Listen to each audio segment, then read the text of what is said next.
ಪ್ರಿಯರಂತ ಆತ್ಮೀಯರೇ, ಕೂಡಿ ಬಂದಿರುವ ತಮ್ಮೆಲ್ಲರಿಗೂ ನಮ್ಮ ಪ್ರಭು ರಕ್ಷಕನಾಗಿರುವಂಥ ಯೇಸು ಕ್ರಿಸ್ತನ ಪವಿತ್ರವಾದ ಪರಿಶುದ್ಧವಾದ ನಾಮದಲ್ಲಿ ಶುಭಾಭಿವಂದನೆಗಳನ್ನು ತಿಳಿಸುತ್ತಾ, ಪ್ರಿಯರಂತ ಆತ್ಮೀಯರೇ, ಭಾಳ ದಿನಗಳ ನಂತರ, ಕೆಲವು ವರ್ಷಗಳ ನಂತರ ದೇವರು ತನ್ನ ವಾಕ್ಯವನ್ನು, ಅಮೂಲ್ಯವಾದ ತನ್ನ ಅನೇಕವಾದ ಸಂದರ್ಭಗಳನ್ನು ಆತ್ಮೀಯರಾದಂಥ ನಿಮ್ಮೊಟ್ಟಿಗೆ ಹಂಚಿಕೊಳ್ಳುವುದಕ್ಕೆ ದೇವರು ಈ ಶುಭ ಸಮಯವನ್ನು ನೀಡಿದ್ದಾನೆ. ಆ ದೇವರಿಗೆ ಮನಸ್ಫೂರ್ತಿಯಾಗಿ ಕೃತಜ್ಞತೆ ಸ್ತುತಿ ಸ್ತೋತ್ರವನ್ನು ಸಲ್ಲಿಸುತ್ತಾ, ಈ ವಿಡಿಯೋವನ್ನು ವೀಕ್ಷಿಸುವಂಥ ನೋಡ್ತಿರುವಂಥ ಆತ್ಮೀಯ ಸಹೋದರರೆಲ್ಲರಿಗೂ ಕೂಡ ಮನವಿ ಮಾಡಿಕೊಳ್ಳೋದೇನೆಂದರೆ, ಬೈಬಲ್ ಎನ್ನುವ 66 ಪುಸ್ತಕದಿಂದ ಕೂಡಿರುವ ಈ ಮಹಾ ಸತ್ಯವೇದ ಗ್ರಂಥವನ್ನು, ದೇವರ ಮನಸ್ಸಾಗಿರುವಂಥ ಈ ಗ್ರಂಥದಲ್ಲಿರುವಂಥ ದೇವರ ವಾಕ್ಯಗಳನ್ನು ನಿಮ್ಮೊಟ್ಟಿಗೆ ಹಂಚಿಕೊಳ್ಳಬೇಕೆಂಬ ಆಸೆ ಆಸಕ್ತಿಯಿಂದ, ಹಾಗೆ ಕರ್ನಾಟಕದಲ್ಲಿರುವಂಥ ನಮ್ಮ ಆತ್ಮೀಯ ಸಹೋದರರು ಎಷ್ಟೋ ಜನರು ದೇವರ ಸತ್ಯವಾದ ವಾಕ್ಯವನ್ನು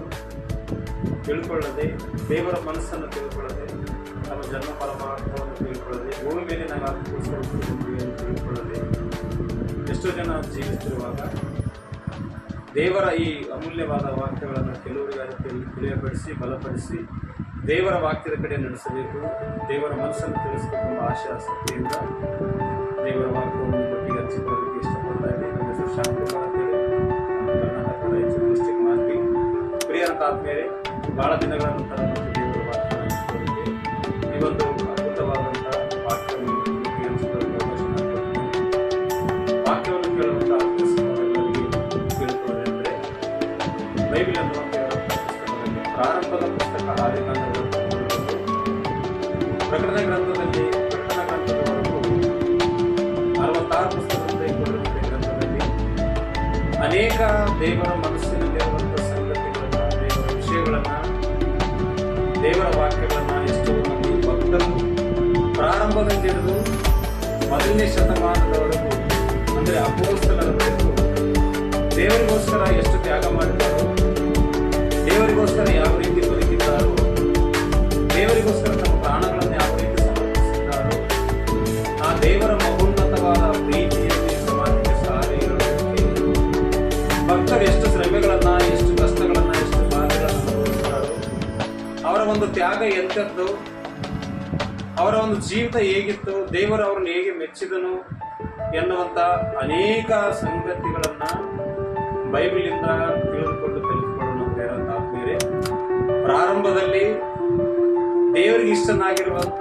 ಭಕ್ತನ ಮೊದಲುಗೊಂಡು ಪ್ರಕಟಣೆ ಪುಸ್ತಕದಲ್ಲಿ ಬರೆದಿರುವಂಥ ಯೋಹಾನನವರೆಗೂ ದೇವರಿಗೋಸ್ಕರ ಬದುಕಿರುವಂತಹ ಭಕ್ತರ ಚರಿತ್ರೆಯನ್ನು ಒಂದೊಂದು ವಿಡಿಯೋದಲ್ಲಿ ನಿಮ್ಮೊಟ್ಟಿಗೆ ಹಂಚಿಕೊಳ್ಳಬೇಕಂತ ಇಷ್ಟಪಡ್ತಾ ಇದ್ದೀರಿ.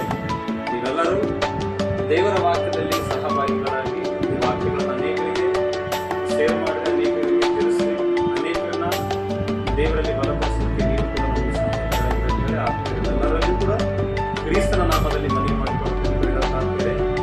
ಆದಿಕಾಂಡ ಪುಸ್ತಕದಲ್ಲಿ ಮೊಟ್ಟ ಮೊದಲನೇದಾಗಿ ದೇವರು ಮೆಚ್ಚಿರುವಂಥ ವ್ಯಕ್ತಿ ಭಕ್ತನು ಕಾಣ್ತಾ ಇರುತ್ತದೆ. ಅಲ್ಲಿಂದ ಮೊದಲುಗೊಂಡು ಪ್ರಕಟಣೆ ಗ್ರಂಥವನ್ನು ರಚಿಸಿರುವಂಥ ಭಕ್ತನಾಗಿರುವಂಥ ಯೋಹಾನನವರೆಗೂ ಈ ಬೈಬಲ್ನಲ್ಲಿ ಎಷ್ಟೋ ಜನ ಭಕ್ತರು ದೇವರ ಉನ್ನತವಾದ ಪ್ರೀತಿಯಲ್ಲಿ ಸಮಾಜಕ್ಕೆ ಸಾರಿ ಹೇಳುತ್ತಾರೆ. ಹಾಗೆ ದೇವರಿಗೋಸ್ಕರ ಎಷ್ಟು ಕಷ್ಟಗಳನ್ನು ಬಂದರೆ ನೀಡುತ್ತಾರೆ. ಹಾಗೆ ದೇವರಿಗೋಸ್ಕರ ತಮ್ಮ ಜೀವಿತವನ್ನು ತ್ಯಾಗ ಮಾಡಿರುತ್ತಾರೆ. ಹಾಗೆ ಇವತ್ತು 21ನೇ ಶತಮಾನದಲ್ಲಿರುವಂಥ ಕ್ರೈಸ್ತರಾಗಿರುವಂಥ ಇಂದು ಕ್ರಿಸ್ತನನ್ನು ಧರಿಸಿಕೊಂಡಿರುವಂಥ ನಾವು ಆ ಭಕ್ತರ ಮುಖಾಂತರ ಏನೆಲ್ಲ ಕಲಿಬೇಕಾಗಿದೆಯೋ, ಏನೆಲ್ಲ ತಿಳ್ಕೊಳ್ಳಬೇಕಾಗಿದೆಯೋ ಆ ಭಕ್ತರು ತಮ್ಮ ಜೀವಿತದಲ್ಲಿ ನಮಗೆ ತಿಳಿಯಪಡಿಸಿದ್ದಾರೆ. ಪ್ರೇರೆ, ಒಬ್ಬೊಬ್ಬರ ಜೀವಿತ ಚರಿತ್ರೆಯನ್ನು ದೇವರು ನನಗೆ ನೀಡಿರುವಂಥ ಜ್ಞಾನದ ಮೇರೆಗೆ ಆ ಮಹಾದಿ ದೇವಾದ ದೇವರ ಮನಸ್ಸಿನಲ್ಲಿರುವಂತಹ ಭಕ್ತರ ಜೀವಿತದ ಬಗ್ಗೆ ಸ್ವಲ್ಪ ಮಟ್ಟಿಗೆ ನಿಮ್ಮೆಲ್ಲರೊಟ್ಟಿಗೆ ವಾಕ್ಯಭಾಗವನ್ನು ಹಂಚಿಕೊಳ್ಳಬೇಕು. ಭಕ್ತರ ಜೀವಿತ ಚರಿತ್ರೆಯನ್ನು ತಿಳಿಯಪಡಿಸಿ ನಾವು ದೇವರ ನಂಬಿರುವಂಥ, ದೇವರ ಮಕ್ಕಳಾಗಿರುವಂಥ, ದೇವರ ಕುಮಾರತಿಯರಾಗಿರುವಂಥ ನಾವೆಲ್ಲರೂ ಕೂಡ ದೇವರಲ್ಲಿ ದೃಢವಾಗಿ ನಿಲ್ಲಬೇಕೆಂಬ ಆಸೆ ಆಕಾಂಕ್ಷೆಯಿಂದ ಪ್ರತಿಯೊಬ್ಬ ಭಕ್ತರ ಜೀವಿತ ಚರಿತ್ರೆಯನ್ನು ಪ್ರಾರಂಭದಿಂದ ಮೊದಲುಗೊಂಡು ಪ್ರತಿಯೊಬ್ಬನ ಭಕ್ತನ ಜೀವನ ಚರಿತ್ರೆಯನ್ನು ನಿಮ್ಮೊಟ್ಟಿಗೆ ಹಂಚಿಕೊಳ್ಳಬೇಕಂತ ಇಷ್ಟಪಡ್ತಾ ಇದ್ವಿ. ಪ್ರಾರಂಭದಲ್ಲಿ ಆದಿಕಾಂಡ ಎನ್ನುವಂಥ ಪುಸ್ತಕ ರಚಿಸಿರುವಂಥ ಭಕ್ತರು ಮೋಶೆಗಳಿದೆ. ಅದಕ್ಕಿಂತ ಮೊದಲು ಮೋಶೆ ಜನನಕ್ಕಿಂತ ಮೊದಲು ಎಷ್ಟೋ ಜನ ಭಕ್ತರು ಆದಿಕಾಂಡ ಗ್ರಂಥದಲ್ಲಿ ನಮಗೆ ಕಂಡು ಬರ್ತಾರೆ. ಪ್ರಾರಂಭದ ಭಕ್ತನಾಗಿರುವಂತ, ಪ್ರಾರಂಭದಲ್ಲಿ ದೇವರಿಗೆ ಮೆಚ್ಚುಗೆ ಆಗಿರುವಂತ ವ್ಯಕ್ತಿಯ ಬಗ್ಗೆ ಈ ಮಧ್ಯಾಹ್ನ ಸಮಯದಲ್ಲಿ ಆಲೋಚನೆ ಮಾಡಲಾಗಿದೆ.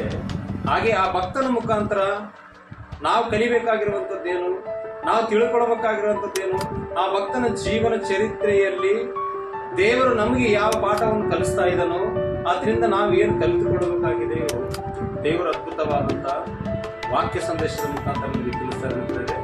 ಮಧ್ಯಾಹ್ನ ಸಮಯದಲ್ಲಿ ಒಂದು ಸಾರಿ ಬೈಬಲ್ ಎನ್ನುವಂಥ ಈ ಮಹಾ ಸತ್ಯವೇದ ವೇದ ಗ್ರಂಥದಲ್ಲಿ ಹೋಗಿ ತಿಳಿದುಕೊಳ್ಳೋಣ ಪ್ರೇರೆ.